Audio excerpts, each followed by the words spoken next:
Yung bunso ko ang sobra. Kapag sa... Yan ang nature's window na sinasabi dito sa Calvary. Dito kami ngayon. Ako kahit second floor, parang nangyayari ako. Yan. Napakagandang tanawin. Nilikha ng ating Panginoon. Gusto mong bumaba? Mabuti na. Nilangaw pa rin.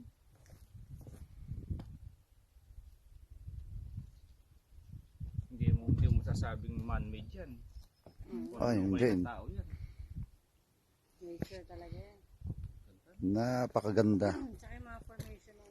Ayun sa taas ang pinanggalingan namin ang lookout. Han. Han. Saka ito na. Ba, teka muna, may naligaw na artista. Sino ba to?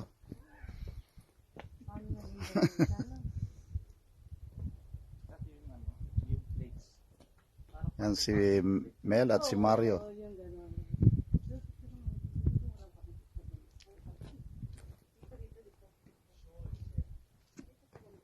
Beautiful.